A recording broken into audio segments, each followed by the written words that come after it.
Hello everyone. आज हम लोग का मॉड्यूल नंबर 2 का जो आप पढ़ रहे थे बेसिक इलेक्ट्रॉनिक्स, जिसका लेक्चर नंबर 4 होने वाला। तो हम लोग अब देखने वाले हैं, कहाँ गया, इसके बारे में, कॉमन बेस, कॉमन इमीटर और कॉमन कलेक्टर के बारे में। ठीक है, तो आइए देखते हैं कॉमन बेस, कॉमन इमीटर और कॉमन कलेक्टर के बारे में। आप पीछे के लेक्चर आई होप कंप्लीट करके आए होंगे यहाँ पे। ठीक है, चलिए यहाँ से ट्रांजिस्टर कॉन्फ़िगरेशन और कनेक्शन के बारे में यहाँ से क्वेश्चन पूछे जाते हैं। आपके सिलेबस में डायरेक्ट लिखे हैं कॉन्फ़िगरेशन के बारे में पढ़ने के लिए। ठीक है, तो आइए देखते हैं कि कॉन्फ़िगरेशन हम लोग करते क्यों हैं। ठीक है, तो करते इसलिए हैं क्योंकि जो आपका टर्मिनल है, तो इमीटर, बेस और क्या है, कलेक्टर, तीन है। लेकिन हमको एम्पलीफाई करने के लिए चार टर्मिनल चाहिए। कितने टर्मिनल चाहिए? चार टर्मिनल चाहिए। तो इसलिए दो इनपुट का टर्मिनल और दो आउटपुट का टर्मिनल, दो आउटपुट का टर्मिनल। ठीक है, तो हमको चार टर्मिनल चाहिए, इसलिए हम लोग क्या करते हैं, वहाँ पे कॉन्फ़िगरेशन करते हैं। अब कॉन्फ़िगरेशन कैसे करते हैं, बारी बारी से हम लोग देखेंगे। ठीक है, तो पहले यहाँ पे पढ़ते हैं कि कॉन्फ़िगरेशन है क्या। तो ही जो ट्रांजिस्टर है, three terminals, emitter, base and collector.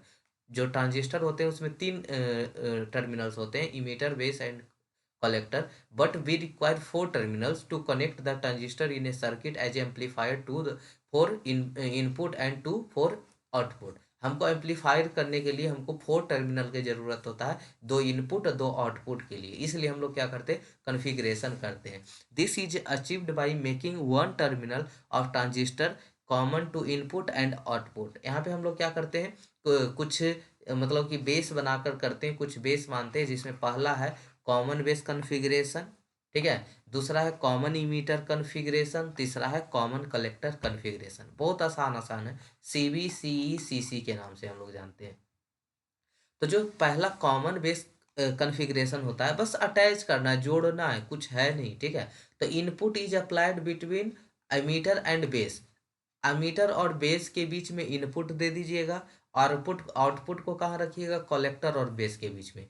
Collector और बेस के बीच में रखेंगे तो आउटपुट। ठीक है, और base is common between input and output. और जो यहाँ पे बेस कौन होगा, कॉमन कौन होगा, बेस होगा। तो इसलिए हम यहाँ पे नाम भी दिए थे कॉमन बेस कॉन्फ़िगरेशन। यानी यहाँ पे किसको बेस में रखना होगा, जो यहाँ पे कॉमन किसको रखना होगा, बेस को रखना होगा। ठीक है, तो ये पहला वर्ड सुनिएगा, इनपुट। और जो आउट इनपुट है वो इमीटर और बेस के बीच में रहेगा, आउटपुट है जो कलेक्टर और बेस के बीच में रहेगा, और इनपुट और आउटपुट के बीच जो कॉमन रहेगा वो बेस रहेगा। ठीक है, तो आइए फिगर में देखते हैं, फिगर में देखते हैं। इमीटर, इमीटर यहाँ पे है कौन, बेस, यहाँ पे है बेस।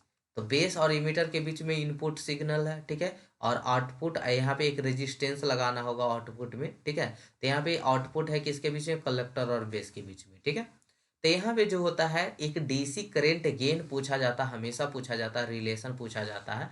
तो उसको हम लोग जानते हैं, it is the ratio of output current IC two the input current आई। ठीक है, यानी आईसी मतलब करेंट कहाँ पे, कलेक्टर पे। पीछे सोल्व किए थे ना, मतलब पीछे देखे थे ना करेंट हम लोग कैसे निकालते हैं। ठीक है, और जो इनपुट पे है वो क्या रहेगा, आपको इमीटर वाला करंट रहेगा। तो उसके रेशियो को हम लोग क्या बोलते हैं, डीसी करंट गेन बोलते हैं। ध्यान से सुनिएगा, डीसी करंट गेन किसको बोलते हैं, तो it is the ratio of output current IC two the input current I. ठीक है, उसके रेशियो को हम लोग क्या बोलते हैं, डीसी करंट गेन बोलते हैं। अगर अगर आई ई का मान बढ़ा दिया जाए, आई का मान बढ़ा दिया जाए, आई का मान बढ़ा दिया जाए, तो आई का मान बढ़ा देंगे, आई का मान बढ़ा देंगे तो अल्फा का मान क्या होगा, अल्फा अल्फा का मान घट जाएगा। इसको अल्फा से डिनोट कर रहा है, अल्फा बीटा गामा से करेंगे। अगर हम कॉमन बेस के लिए पढ़ रहे हैं तो अल्फा, कॉमन आपका इमीटर के लिए पढ़ रहे हैं तो अल्फा बीटा, उसके बाद आपको कलेक्टर के लिए पढ़ेंगे तो गामा। ठीक है, तो तीनों को डिनोट करते हैं।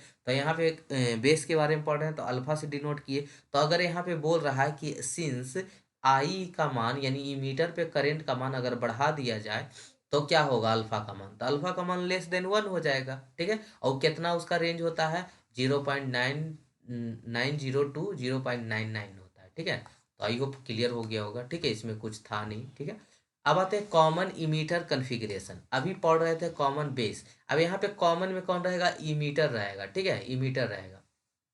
तो यहाँ पे कॉमन में इमीटर रहेगा, तो यहाँ पे वोल्ट इनपुट जो इनपुट हो गया, ठीक है, बेस और आपका यहाँ पे कलेक्टर के बीच में जो हो गया, यहाँ पे सॉरी यहाँ पे इमीटर, ठीक है, इमीटर, इमीटर और बेस के बीच में यहाँ पे कॉमन कौन है, इमीटर है, ठीक है। इनपुट सिग्नल यहाँ पे आउटपुट वोल्टेज, ठीक है, आउटपुट वोल्टेज। तो जो आउटपुट इनपुट मिला है इसके रेशियो को क्या बोलेंगे हम लोग, बीटा बोलेंगे, ठीक है। DC current gain, it is ratio of output current आई। कोई दिक्कत नहीं ना हुआ। इसमें बेस में कौन रहेगा, बेस में कौन रहेगा, मतलब कॉमन कौन रहेगा, इमीटर रहेगा। वहां पे यहाँ पे क्या था, बेस था, यहाँ पे क्या था। इस तरह से सोजा से भी फिगर बना सकते, कोई दिक्कत नहीं, ऐसे भी फिगर बना सकते, ठीक है।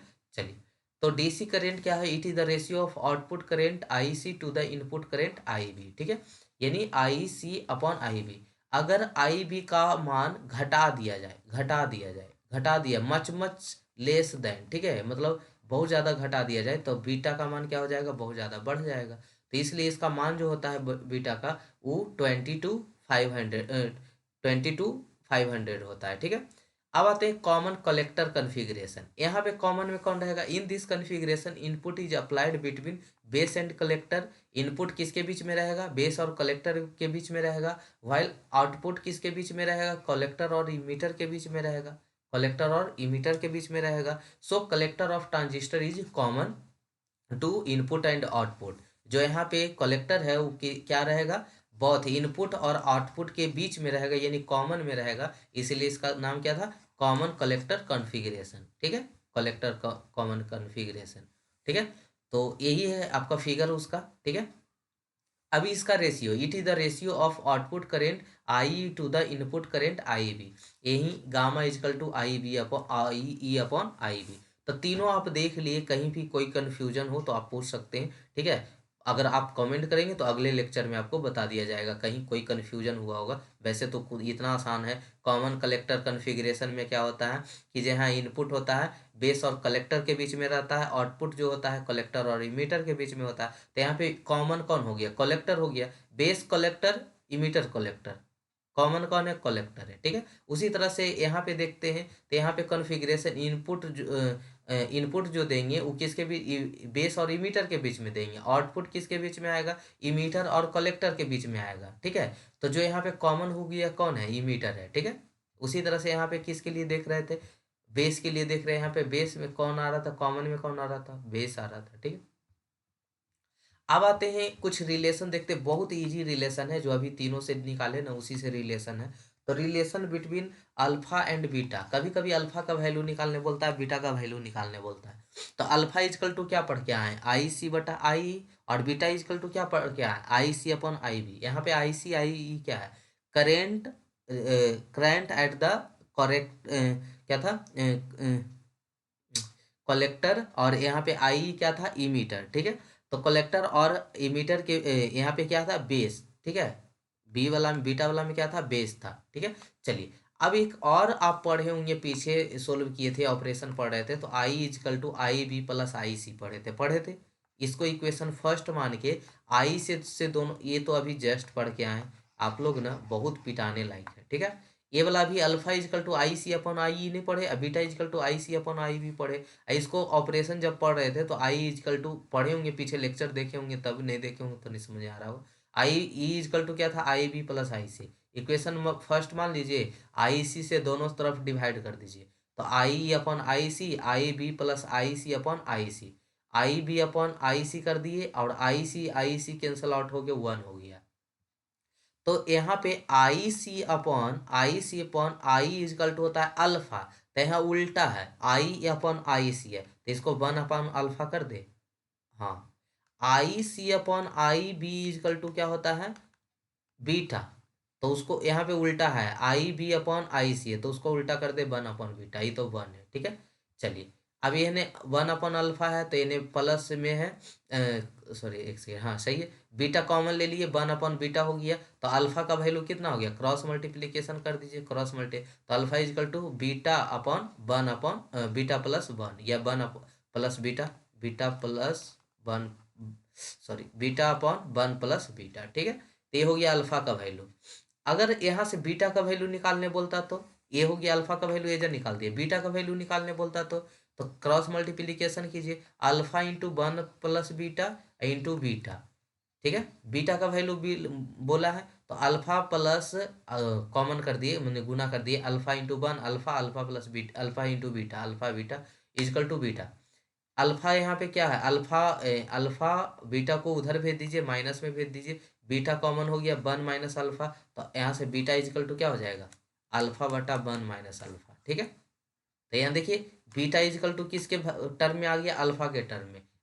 यहाँ पे अल्फा इजकल टू की beta upon beta plus one आ गया अल्फा के टर्म में, ठीक है।